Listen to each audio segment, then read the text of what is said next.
What's up guys, this is Remo. आप में से बहुत लोगों ने कमेंट करके बोला था कि रेमो भाई कुछ जीरो इन्वेस्टमेंट या लो इन्वेस्टमेंट आइडियाज लेकर आओ यार। तो आपको भाई लेकर आ गया वीडियो। अच्छा, ये वीडियो मैंने मेनली उन लोगों के लिए बनाई है जिनके पास ज्यादा रोकड़ा नहीं है, या कह सकते कि ज्यादा रिसोर्सेज नहीं है और ना ही टीम है, पर उनके अंदर है कि भाई करना है तो बिजनेस ही करना है। तो गाइस, ये वीडियो आपके लिए बहुत काम की हो सकती है। इसलिए नहीं कि मैं यहाँ पर सिर्फ आपके साथ यूनिक बिजनेस आइडिया शेयर करने जा रहा हूँ, बल्कि मैं आपके साथ एक विजन भी शेयर करूंगा कि किस टाइप की न्यू जनरेशन बिजनेस आने वाले हैं मार्केट में या आ रहे हैं। जैसे सबसे पहले जमाना होता था प्रोडक्ट बिजनेस का, जिसमें कपड़ों की फैक्ट्री खोल ली या चिप्स या कुकीज की कंपनी खोल ली। बड़े लेवल में देखे तो जैसे एप्पल हो गया, माइक्रोसॉफ्ट हो गया या रिलायंस हो गई। इनके केस में जब इनका प्रोडक्ट बिकेगा तब ये पैसे कमाएंगे। ये सब प्रोडक्ट इंडस्ट्री में आ जाते हैं।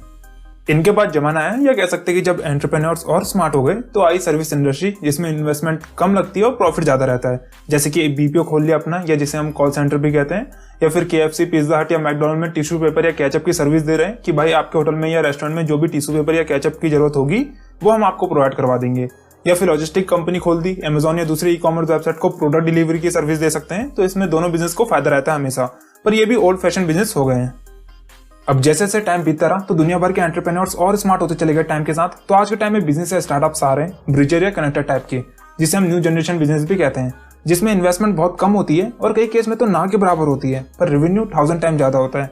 इस टाइप में बिजनेस आ जाते हैं ओला जैसे बिजनेस, जिनके अपनी खुद की भी गाड़ी नहीं है, पर इंडिया के सारे टैक्सी और ड्राइवर्स इन्होंने अपने साथ जोड़ रखे हैं। सेम वैसी व्हाट्सएप का खुद का अपना सर्वर नहीं है, यूजर के फोन में वो सारा डेटा सेव कर लेता है, पर मैसेजिंग इंडस्ट्री का मार्केट लीडर बन के बैठ रखा है। वैसे सेम ओयो के साथ भी है, जिनका खुद का अपना एक भी होटल नहीं है, पर इंडिया के सारे होटल इन्होंने अपने साथ जोड़ रखे हैं। ये सब मैं आपको इसलिए बता रहा हूँ क्योंकि इसी टाइप की न्यू जनरेशन बिजनेस आइडियाज में आपके लिए पकड़ के लेकर आया हूँ, जिसे हम एसेट लाइट बिजनेस मॉडल भी कहते हैं। तो बिना किसी देरी के शुरू करते हैं अपने 4th नंबर के स्टार्टअप से।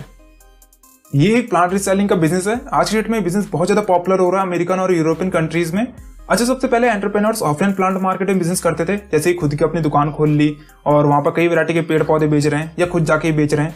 पर ये बिजनेस बहुत ही स्मॉल लेवल का बिजनेस था, क्योंकि एक आदमी लिमिटेड एरिया में ही अपने आइटम को बेच सकता है, उससे ज्यादा वो एक्सपेंड नहीं कर सकता है। पर आगे जाके बिजनेस स्मार्ट एंटरप्रेन्योर्स ऑनलाइन लेकर आ गए कि खुद की ऑनलाइन वेबसाइट बना के और फिर कई वैरायटी के प्लांट्स की फोटो वगैरह खींच के उसको वेबसाइट में लिस्ट करवा दिया। और जितने ज्यादा लोग प्लांट को खरीदेंगे उतनी उनकी ज्यादा अर्निंग या रेवेन्यू होती जाएगी, और सारा रेवेन्यू बिजनेस ओनर के जेब में जाएगा। पर यह भी बहुत लिमिटेड बिजनेस था, जिसमें बड़े लेवल में इतना एक्सपेंड नहीं कर सकता कोई भी, क्योंकि बहुत ज्यादा इन्वेस्टमेंट चाहिए और साथ में बहुत सारे वैरायटी के प्लांट्स भी चाहिए, क्योंकि एक आदमी कई वैरायटी के प्लांट्स का वेयरहाउस मेंटेन नहीं कर सकता। ये बहुत ज्यादा इंपॉसिबल सी चीज है। फिर डिलीवरी सर्विस भी चाहिए, और ऐसे कई सारे लूप होल्स आ रहे थे इसमें। पर जहां पर प्रॉब्लम्स है वहीं पर अपॉर्चुनिटीज भी हैं। अब इस बिजनेस को और एडवांस बनाया, मतलब कंसेप्ट को पूरा डायनामिक कर दिया। डायनामिक का मतलब कि एक ऐसा प्लेटफॉर्म बना दिया जहां पर कोई भी यूजर या बंदा उस वेबसाइट में किसी भी टाइप के प्लांट्स बेच भी सकता है और खरीद भी सकता है। मतलब कि जो ऑनर है उसका उस वेबसाइट से रोल खत्म यहाँ पर। अब चाहे कोई यूजर अपने घर में बैठ के पेड़ पौधे उस वेबसाइट के थ्रू बेच रहा हो, या कोई दुकान वाला हो उसने उस वेबसाइट में अपने प्लांट्स लिस्ट करा दिए उसके थ्रू वो बेच रहा हो, और यहाँ पर जो यूजर खरीद रहे हैं उन्हें भी कई सारी वैरायटी के प्लांट्स खरीदने की चॉइस मिल जाती है, जो कि पहले नहीं मिल पा रही थी, और बल्कि कई सस्ते मिल जा रहे हैं। तो यहाँ पर जो बिजनेस ऑनर है उसको यहाँ पर कुछ नहीं करना पड़ रहा है सिवाय वेबसाइट को मेंटेन करने के और बीच में कमीशन खाने के। यही सेम ओयो भी कर रहा है, यही सेम ओला भी कर रहा है, फिर एयरबीएनबी, यूट्यूब, सभी इसी बिजनेस मॉडल पे काम करते हैं। इंडिया में देखे तो इस तरह का भी कंसेप्ट आया नहीं है, या कहूँ कि अभी ऐसा कोई रिकॉर्ड ब्रांड नहीं है। और इंडियन मार्केट में भी प्लांट्स की एक बहुत बड़ी मार्केट है। आप देख ही सकते हो आपके खुद के घर में कितने वैरायटी के पेड़ पौधे होंगे, तो मार्केट बहुत बड़ी है ये। और यहाँ पर प्लांट्स लवर्स के लिए भी ये बहुत फायदेमंद डील होगी, क्योंकि उनको वैरायटी में एक तो बहुत सारे प्लांट्स मिल जा रहे हैं और वो भी सस्ते मिल जा रहे हैं। तो ये बिजनेस इंडिया में भी सुपरहिट हो सकता है, जैसे कि बाहरी कंट्रीज में बिजनेस बहुत ज्यादा पॉपुलर हो रखा है अभी। तो इसलिए मुझे भी लगा आपके साथ भी शेयर करना चाहिए। तो अभी चलते हैं अपने 3rd नंबर के बिजनेस आइडिया की तरफ। ये कोवर्किंग स्पेस का बिजनेस है। अच्छा, क्या होता है ये कोवर्किंग स्पेस? एक ऐसी जगह प्रोवाइड करवाना उन एंटरप्रेन्योर्स को जो अफोर्ड नहीं कर सकते खुद का ऑफिस, और वो भी अफोर्डेबल प्राइस में प्रोवाइड करवाना। तो एक इन्वायरमेंट से क्रिएट करके देते हैं ये एंटरप्रेन्योर्स को कि वो आराम से अपनी मीटिंग या स्टार्टअप स्ट्रेटजी जो भी वो करना चाहते हैं वहां पर बैठ के कर सकते हैं। अब ऐसी बात नहीं कि कोवर्किंग स्पेस ये कोई नया आइडिया है मार्केट में। अमेरिका और दूसरी कंट्रीज में कई कोवर्किंग स्टार्टअप आ चुके हैं, जैसे वीवर्क हो गया, नॉटल हो गया, टेक स्पेस या इम्पैक्ट हब हो गया, और इंडियन मार्केट में भी ऐसे कई कोवर्किंग स्टार्टअप्स अवेलेबल हैं। तो इस तरह के स्टार्टअप्स ने बड़ी मार्केट ऑलरेडी कवर कर ली है, जहां पर छोटे लेवल के एंटरप्रेन्योर्स को खुद का ऑफिस खरीदने की जरूरत नहीं पड़ती है, और फिर उनके एक्सपेंसेस भी कम होते चले जाते हैं। पर अब यूरोपियन कंट्रीज के एंटरप्रेन्योर्स क्या कर रहे हैं, जैसे कि जर्मनी या फ्रांस में, ये अटैक कर रहे हैं बैकवर्ड एरियाज या स्मॉलर सिटीज को, जहां पर अभी ये सब बड़ी कोवर्किंग स्टार्टअप्स अभी एंटर नहीं हुए हैं। क्योंकि जो छोटी सिटीज के एंटरप्रेन्योर्स हैं वो भी चाहते हैं कि भाई हमें भी एक शांति सी जगह मिले, और बल्कि अफोर्डेबल प्राइस में मिले, जहां पर हम भी आराम से काम कर सके अपना। ये अपॉर्चुनिटी है तो बहुत बढ़िया, पर यहाँ पर भी एक और प्रॉब्लम आ रही थी कि जेब में इतना पैसा ही नहीं है भाई कि खुद की एक जगह खरीद के उसको कोवर्किंग स्पेस के लिए बनाएंगे ताकि छोटे लेवल के एंटरप्रेन्योर्स वहां पर काम कर सके। तो यहाँ पर इन्होंने एयरबीएनबी स्टार्टअप का कंसेप्ट इंट्रोड्यूस कर दिया। एयरबीएनबी में क्या होता है कि कोई भी अपने घर का रूम किसी स्ट्रेंजर को रेंट पे दे सकता है, एक दिन के लिए, एक हफ्ते के लिए या एक महीने के लिए। तो यही सेम कंसेप्ट इस इंडस्ट्री में भी आ चुका है कि एक प्लेटफॉर्म बना दिया जहां पर अगर किसी के पास खाली ऑफिस पड़ा हुआ है या खाली जगह पड़ी हुई है तो वो रेंट पे दे सकता है उन एंटरप्रेन्योर्स को जिसको उसकी नीड है। और फिर बीच के जो 10 से 15% कमीशन बनेगा वो ले जाएगा जो ऑनर है उस कोवर्किंग स्टार्टअप का या जो प्रोवाइड करवा रहा हुआ ऐसा प्लेटफॉर्म। तो यहाँ पर एक तरह से कनेक्ट सा कर दिया इन्होंने बैकवर्ड एरियाज के एंटरप्रेन्योर्स को उन लोगों के साथ जिनके पास फ्री स्पेस अवेलेबल है। अगर इंडियन मार्केट में थोड़ा सा देखें तो अगर आप इंडिया की जो कोवर्किंग स्पेस स्टार्टअप्स हैं उनकी वेबसाइट में जाके देखोगे तो वो भी अपनी सर्विस मुश्किल से 5 से 7 बड़े स्टेट्स में दे पा रहे हैं, जैसे कि दिल्ली हो गया, मुंबई या चेन्नई वगैरह हो गए। और बल्कि इन बड़े शहरों के बैकवर्ड एरियाज में भी इनकी सर्विस अभी तक अवेलेबल नहीं है। तो ये प्रॉब्लम सिर्फ इंडिया में नहीं बल्कि कई देशों में राइज हो रही है, जो कि अब दूसरे देशों के एंटरप्रेन्योर्स इस प्रॉब्लम को एक अपॉर्चुनिटी में बदल रहे हैं। अब यहाँ पर ये नहीं कि हम सबको भी ये सेम बिजनेस करना है। हाँ, अगर आपको यूनिक कर सकते हैं इस इंडस्ट्री में या आपको डीप नॉलेज है इस मार्केट की तो बिल्कुल करिए। पर इससे भी ज्यादा इंपॉर्टेंट चीज है हम सक्सेसफुल एंटरप्रेन्योर्स को देख के सीखें कि क्या बिजनेस माइंडसेट रहता है इनका, कैसे ये पूरा यूनिक कंसेप्ट लेकर आते हैं मार्केट में। जहां लोग लाखों करोड़ों रुपए के होटल खोल के बैठ रखे हैं वो उतना नहीं कमा पाते जितना ओयो बीच में बैठ के 10,000 गुना ज्यादा कमा लेता है इनसे। तो यही बिजनेस माइंडसेट पहले होना ज्यादा इंपॉर्टेंट है। अपॉर्चुनिटी या बिजनेस आइडियाज तो हर जगह मिल ही जाते हैं। तो अभी चलते हैं अपने इस लिस्ट के सेकंड नंबर के बिजनेस आइडिया की तरफ। ये एक फ्री स्टॉक इमेजेस और वीडियोस का बिजनेस है। जैसे हर दूसरे इंडस्ट्री में बिजनेस करने का तरीका एडवांस और मॉडर्न होता चला गया है, जहां पहले बिजनेस को एस्टैब्लिश करने में 10 लाख से 20 लाख रुपए चाहिए होते थे, वहीं अब एंटरप्रेन्योर सेम बिजनेस 10,000 से भी कम की इन्वेस्टमेंट में कर देते हैं। ऐसे ही सेम स्टॉक इमेजेस बिजनेस में भी ये देखने को मिला है, जहां पहले लोग खुद से वेबसाइट बना के फिर खुद से खींची हुई फोटोज को उस वेबसाइट में लिस्ट कराते थे और फिर जब उन फोटोज को कोई कस्टमर खरीदता था तो उस वेबसाइट के ऑनर की भी इनकम होती थी। तो एकदम सिंपल बिजनेस मॉडल था ये, कुछ भी कॉम्प्लेक्सिटी नहीं थी इसमें। पर इस बिजनेस को इतना स्केल नहीं कर सकते क्योंकि एक तो पहले ये नीश मार्केट में है, दूसरा एक आदमी कितने फोटो शूट कर लेगा और कितना अपलोड कर लेगा। तो यहाँ पूरी एक टीम चाहिए थी, फोटोग्राफर्स की, इंजीनियर्स की और भी कई सारी चीजें हैं।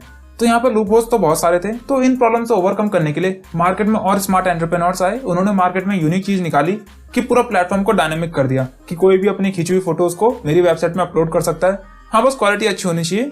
और फिर अगर कोई कस्टमर फोटोज को खरीदता है तो जितना भी रेवेन्यू बनेगा उसको 70 से 80% वो फोटोग्राफर रख लेगा या जो ऑनर है फोटो का, और 10 से 20% वो वेबसाइट का ऑनर रख लेगा। तो यहाँ पर जो ऑनर है वेबसाइट का उसको सिर्फ वेबसाइट को अच्छे से मेंटेन करने की और एक ब्रांड बनाने की जरूरत थी। इस मार्केट में आज की डेट में हजारों वेबसाइट आ चुकी है और बल्कि इंडियन मार्केट में भी कई सारी है। अब इसके बाद और गरीब एंटरप्रेन्योर्स आए कि भाई हमारे पास तो इस बिजनेस को भी खड़ा करने के लिए पैसा नहीं है, कौन इतनी महंगी वेबसाइट बनाएगा, कौन उसको मेंटेन करेगा, कौन एडवर्टाइजिंग में पैसा खर्च करेगा इतना। तो अभी जो दूसरे देशों में पॉपुलर चल रहा है कंसेप्ट वो है फ्री स्टॉक इमेजेस और वीडियोस का, जिसमें सिंपल से एक वेबसाइट बना दी और पूरा डायनेमिक कर दिया है उसको कि कोई भी बंदा किसी भी टाइप की फोटोज या वीडियोस अपलोड कर सकता है उस वेबसाइट्स में। और गेम चेंजर कंसेप्ट इसमें यह है कि सारी इमेजेस और वीडियोस फ्री होंगी कि कोई भी कस्टमर फ्री में ले सकता है। तो सवाल यह आता है कि फिर इस टाइप के बिजनेस पैसे कैसे कमाते हैं। तो ये दो तरीके से पैसे कमाते हैं। पहला डोनेशन के थ्रू कि अगर कोई कस्टमर को कोई फोटोज या वीडियोस अच्छी लग गई हैं तो डोनेट कर सकता है कुछ पैसे उस फोटोग्राफर को और फिर वो उसमें से कुछ 5-10% वो वेबसाइट का ऑनर भी अपना काट लेता है। दूसरा ये कमाते हैं एड्स के थ्रू। ये जो पेड इमेजेस वेबसाइट हैं जैसे कि शटरस्टॉक, आईस्टॉक या गेट इमेजेस, ये सब दबा के एड्स लगाते हैं फ्री स्टॉक इमेजेस वेबसाइट्स में कि अगर वहां पर यूजर को कोई अच्छी फोटोज नहीं मिल पा रही है तो क्वालिटी इमेजेस बाय कर सकता है हमारी वेबसाइट से। जैसे बिजनेस में यही फायदा रहता है कि ब्रांड बनाने में या एडवर्टाइजिंग करने में इन सब चीजों में इनके एक्सपेंसेस नहीं होते हैं बिल्कुल भी, क्योंकि एक वर्ड ऑफ माउथ बन जाता है कि वहां पर फ्री में इतनी क्वालिटीज फोटोज और वीडियोस मिल रही हैं। तो हर कस्टमर पहले इनकी वेबसाइट चेक करता है पेड इमेजेस वेबसाइट से खरीदने से पहले। अगर इंडियन मार्केट में देखें तो free stock images websites India में इतने बड़े लेवल पे कोई सी भी नहीं है। या कहूँ कि अभी इंडिया में इस टाइप के बिजनेस इतने बड़े लेवल पे ग्रो नहीं हुए हैं। हाँ, पेड इमेजेस बिजनेस मॉडल में तो कई सारी वेबसाइट्स हैं। तो अभी इस फ्री स्टॉक इमेजेस इंडस्ट्री में खासकर इंडियन मार्केट में बहुत ज्यादा अपॉर्चुनिटीज बची हुई हैं, तो इसलिए मैंने इसको भी इस लिस्ट में डाल दिया है। तो फटाफट चलते हैं अपने अगले बिजनेस आइडिया की तरफ। ये एक स्टूडेंट अकोमोडेशन बिजनेस है। अच्छा, इंडिया में नहीं बल्कि हर देश में कई स्टूडेंट कभी आउट ऑफ कंट्री पढ़ाई करने जाते हैं या कभी दूसरे स्टेट्स में पढ़ाई करने जाते हैं। जैसे इंडिया में अभी दिल्ली यूनिवर्सिटी का एग्जाम्पल मान के चल लेते हैं तो हर साल कई स्टूडेंट दूसरे स्टेट से आते हैं अपनी ग्रेजुएशन पूरी करने ड्यू में। तो यहाँ पर ऑब्वियसली बात है कि उन्हें रूम्स भी चाहिए होंगे। अब यहाँ पर उनके पास दो ऑप्शन होते हैं, या तो वो पहले कॉलेज के हॉस्टल रूम में रह ले जिसकी फीस बहुत ज्यादा एक्सपेंसिव होती है और प्राइवेट कॉलेज के रूम्स की फीस की तो अलग ही बात है, या फिर दूसरा ऑप्शन होता है उनके पास कहीं बाहर रेंट पे रूम ढूंढ ले या जिसे हम पीजी रूम्स भी बोलते हैं। पर ऐसे रूम्स को ढूंढने में ही कई हफ्ते और महीने लग जाते हैं क्योंकि बैचलर्स को कोई भी अपने घर का रूम देना पसंद नहीं करते हैं और कॉलेज के पास भी होना चाहिए रूम, वो एक और चैलेंज है। तो यहाँ पे पीजी रूम्स का बिजनेस है तो बहुत बढ़िया, जिसमें हाउस ओनर्स भी अच्छा खासा कमा लेते हैं और स्टूडेंट को भी अफोर्डेबल प्राइस में रूम्स मिल जाते हैं। पर ये एक तरह से ट्रेडिशनल बिजनेस हो गया था। तो अब ये बिजनेस भी एडवांस हो रहा है जहाँ पर स्टूडेंट्स को कनेक्ट कर दिया जाता है उन लोगों के घरों के साथ जिनका घर उस कॉलेज के आसपास है। यहाँ पर पूरी गारंटी ऐप वाले ले रहे हैं कि स्टूडेंट्स कुछ भी लिमिट से बाहर नहीं करेंगे, जैसे कि लाउड म्यूजिक हो गया या पार्टी शार्टी हो गई।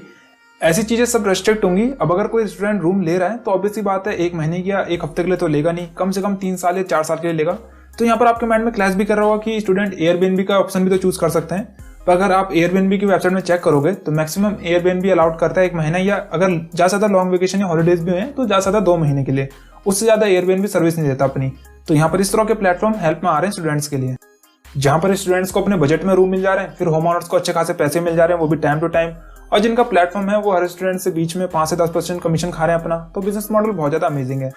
अगर इंडियन मार्केट में देखें तो यहाँ पर भी स्टूडेंट्स को बहुत ज्यादा प्रॉब्लम रहती है, जो कि एक स्टेट से दूसरे स्टेट्स में जाते पढ़ने, फिर अच्छे खासे रूम ढूंढने की प्रॉब्लम, वो एक और चैलेंज है, फिर अफोर्डेबल प्राइस में मिलना वो भी बहुत मुश्किल होता है। तो बहुत ज्यादा प्रॉब्लम्स है इस इंडस्ट्री में, पर बहुत सारी अपॉर्चुनिटीज भी है। तो यही तो कुछ बिजनेस आइडिया जिनकी अभी इंडियन मार्केट में बहुत ज्यादा जरूरत है और बहुत सारी अपॉर्चुनिटीज भी है। और अगर इसी टाइप के और ऐसी यूनिक स्मॉल बिजनेस आइडिया या स्टार्टअप आइडियाज आपको और चाहिए तो मुझे कमेंट सेक्शन में जरूर बताना। मैं आपके लिए पूरी कोशिश करूंगा और वीडियोस बनाने की।